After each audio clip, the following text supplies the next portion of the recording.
చాలామంది ఎదురు చూస్తున్నారమ్మా. ఎస్. ఎందుకంటే ఆ టైంలో చూడని వాళ్ళు టీవీలో చూశారు. ఈ సినిమా పెద్ద స్క్రీన్ మీద చూడాలండి. కరెక్ట్. మా హాస్టల్లో అందరూ నాకన్నా బాగా చిన్నవాళ్ళు, 28, 25 ఏళ్ళ వాళ్ళు. వాళ్ళందరూ ఎగిరి గంతేస్తున్నారు ఎప్పుడు చూడాలని. ఎందుకు టీవీలో చూసాము, ఎన్నిసార్లు చూసినా కూడా ఫస్ట్ డే ఫస్ట్ షో జనంలో చూడాలి అని డిసైడ్ చేసుకున్నారు.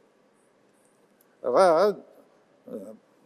మామూలు సినిమాల్లో ఉండే వాళ్ళే చూడాలనుకుంటా ఉంటే మరి ఆడియన్స్కి ఎలా ఉంటుంది? డబుల్ ఎంతూజియాజంగా ఉంటుంది. సో అలా కాదు, అది వాళ్ళు అంటుంటే నాకు ఆ స్ఫురణకు వస్తుంది. కట్టప్ప బాహుబలిని ఎందుకు చంపాడు అని ఒక లీడ్ క్యూరియాసిటీ పెంచి పార్ట్ 2కి అది దోహదపడింది. అందరూ ఆ ట్రాప్లో ఉండి ఆ ఆలోచనతో వెయిట్ చేశారు.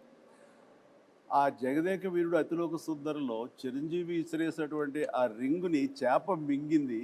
ఆ తర్వాత రింగ్ ఏమైపోయింది, అంత ప్రభావితం ఉన్న రింగు, అంత ప్రభావం ఉన్న రింగ్ ఏమైపోయింది అని క్వశ్చన్ మార్క్ వేసి వదిలితే టేక్ టూ జగదేవుడు అతిలోక సుందరం 2 ఎప్పుడో వచ్చి ఉండేది. ఎగ్జాక్ట్లీ ఆ మార్కెటింగ్ స్ట్రాటజీ అక్కడ జస్ట్ మిస్ అయ్యాం.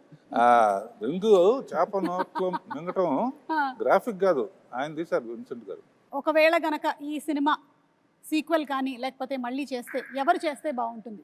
ఇంకా డౌట్ ఎందుకండి, నేనే అని అనలేను.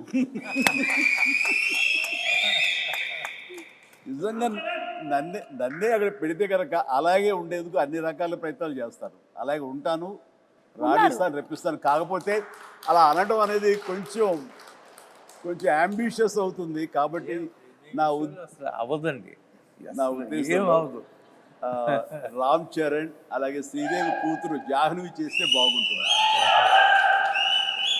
So I think this is big breaking news. Ram Charan గారు అండ్ జాహ్నవి గనక జగదేక వీరుడు అతిలోక సుందరి మనకి పార్ట్ 2 కానీ సీక్వెల్ కానీ వస్తే it will be super fantastic.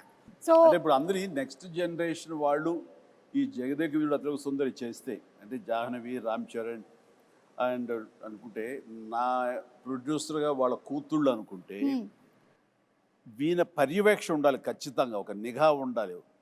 వాళ్ళ అల్లు డైరెక్ట్ చేసి సరిపోతుంది. నాగశ్విన్ గారు, be ready for Jagadeka Veerudu Athiloka Sundari part 2. ఇది లిఖించబడింది, ఖచ్చితంగా ఇది చరిత్ర అవుతుంది. బట్ రాఘవేంద్ర గారి పర్యవేక్షణలో జరగాలి. అండ్ నాగ్ అశ్విన్ దీన్ని డెఫినెట్గా జస్టిఫై చేయగలడు. ఖచ్చితంగా అది నేను ఫస్ట్ కాపీ ఖచ్చితంగా చూస్తాను. Super sir, super. ఒక 9 ఫోటోస్ చూపించబోతున్నాము. ఎందుకంటే మే 9న రిలీజ్ అవుతుంది సినిమా కాబట్టి 9 ఫోటోలు. ఈ 9 ఫోటోల వెనకాల ఉండేటువంటి కథ ఏంటో మీరు మాకు చెప్పాలి. అమరీష్ పురి గారు, అశ్విని దత్ గారు, సార్ మీరే చెప్పాలి. చిరంజీవి గారు అందరిని బాగా కొడతారు, నన్ను కొంచెం తక్కువ కొట్టమని చెప్పండి. చిరంజీవి గారు అందరినీ బాగా కొడతారు అమరీష్ పురి గారి స్టైల్లో.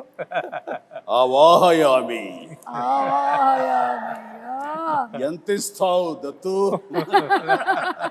అని నాకు అనిపిస్తుంది. దత్ గారు ఇంత ఇస్తానంటున్నారా? ఇంత ఇస్తానండి. దత్ గారు మీకేమైనా గుర్తుందా? నాకు గుర్తులేదు కానమ్మా, చిరంజీవి గారు చెప్పిందే కరెక్ట్, ఇంతే ఇస్తానండి.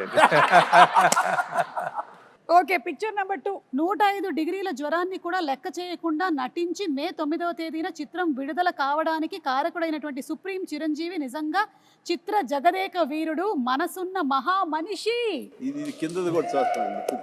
ఇది విన్నావా? విజయవాడలో ₹6.50 టికెట్ మొదటి రోజున మ్యాట్నీ షో 210 రూపాయలకి బ్లాక్లో అమ్మారట. ₹6 టికెట్ 210కి అమ్మారట. సమ్ 3.14 crores ఆఫ్ టికెట్స్ అంట అమ్ముడిపోయింది అప్పట్లో. Highest in all time record Jagadeka Veerudu Athiloka Sundari.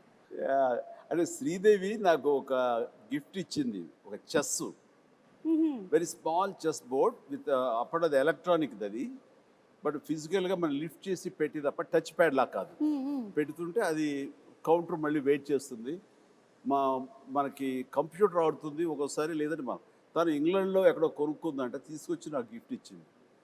And నాకేదో ఇప్పటికీ నా దగ్గర ఉండాలి, మరి అది గుర్తు రావట్లేదు ఎక్కడుందో. ఖాళీ సమయంలో మీ ఇద్దరం కూర్చుని ఆడుతుంటే అనవసరంగా పెద్ద ఆయన వచ్చి డిస్టర్బ్ చేస్తాను. నేనున్నాను అవాహయామి అన్నాడు మహాన్. కానీ ఇద్దరు స్వర్గస్థులు అయ్యారు. వాళ్ళ ఆత్మకి నిజంగా శాంతి చేకూర్చాలి. గొప్ప స్నేహపూర్వకంగా చేసాము ఈ సినిమా. ఆ సీన్స్ గారు ఆయన కూడా wonderful artist, wonderful human being అండి బాబా. అక్కడ ఉండేటువంటి చిరంజీవి గారికి ఇక్కడ ఉండే చిరంజీవి గారికి ఏమైనా డిఫరెన్స్ ఉందా? Nothing at all. That is our megastar Jagadeka వీరుడు.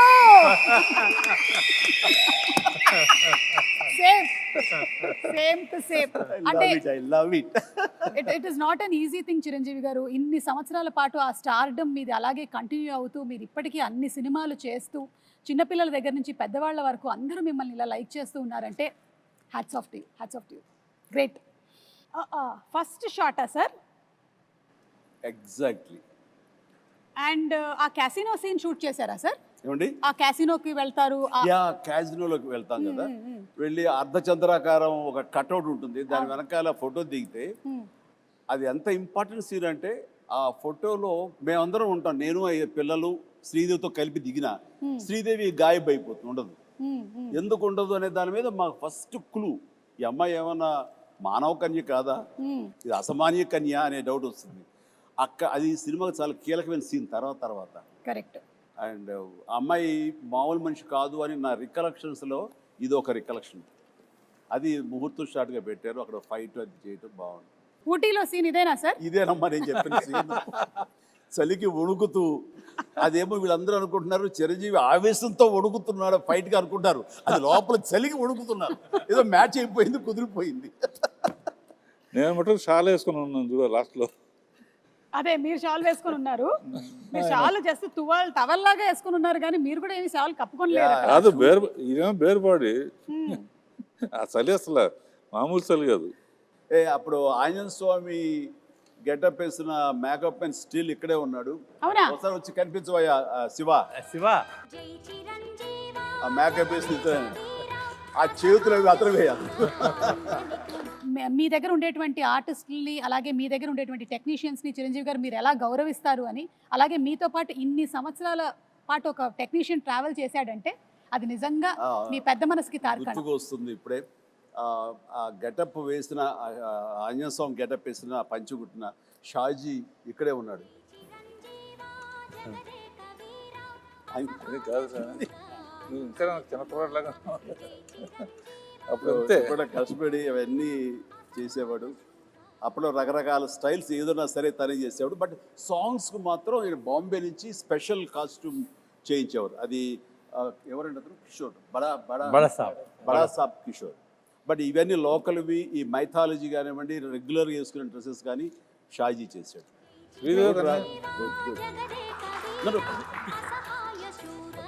షాజీ గారు కంగ్రాచులేషన్స్ అండి. మీకు కూడా 35 సంవత్సరాలు పూర్తవుతుంది. May 9th మీరు ఫ్యామిలీతో కలిసి వెళ్ళి సినిమా చూడండి. అంటే ఇది కూడా ఫస్ట్ డే ఆఫ్ షూటే, ఎందుకంటే అదే కాస్ట్యూమ్స్ లో ఉన్నారు కాబట్టి మేబీ అనుకుంటున్నాను. మధ్యలో ఎవరు? మీరే సార్, మీరే. ఆ మధ్యలో కూడా ద హ్యాండ్సమ్, మీరే the most wanted director Raghavendra Rao గారే. కింద మన మనోడు, కింద మన స్టిల్ ఫోటోగ్రాఫర్ శ్యాము. ఇందులో ఆయన ఎక్కడ విన్సెంట్ గారు కెమెరా ఆయన కెమెరా తోడు పక్కన చెప్తాడు, పర్యవేక్షణతో ఆయన okay real director of photography. ఆయన వ్యూ చేసేవాళ్ళు, ఆపరేటర్ కెమెరామెన్ అసిస్టెంట్గా ఎవరికి ఇచ్చేస్తాడు. నేను ఎవరికో ఏదో చెప్తా, విఎస్ రెడ్డి ఉన్నాడు కో డైరెక్టర్. ఇక్కడికి వచ్చేసరికి అదే ప్రియతమ సాంగ్, ఇది గోల్డ్ ఫాయిల్ తోటి ఉన్న సెట్ ఆ పార్ట్. అది ఇక్కడికి వచ్చేసరికి సినిమా అద్భుతంగా వచ్చేస్తుంది, హిట్ వచ్చేస్తుంది నమ్మకం ప్రతి ఒక్కరు ఏర్పడిపోయింది.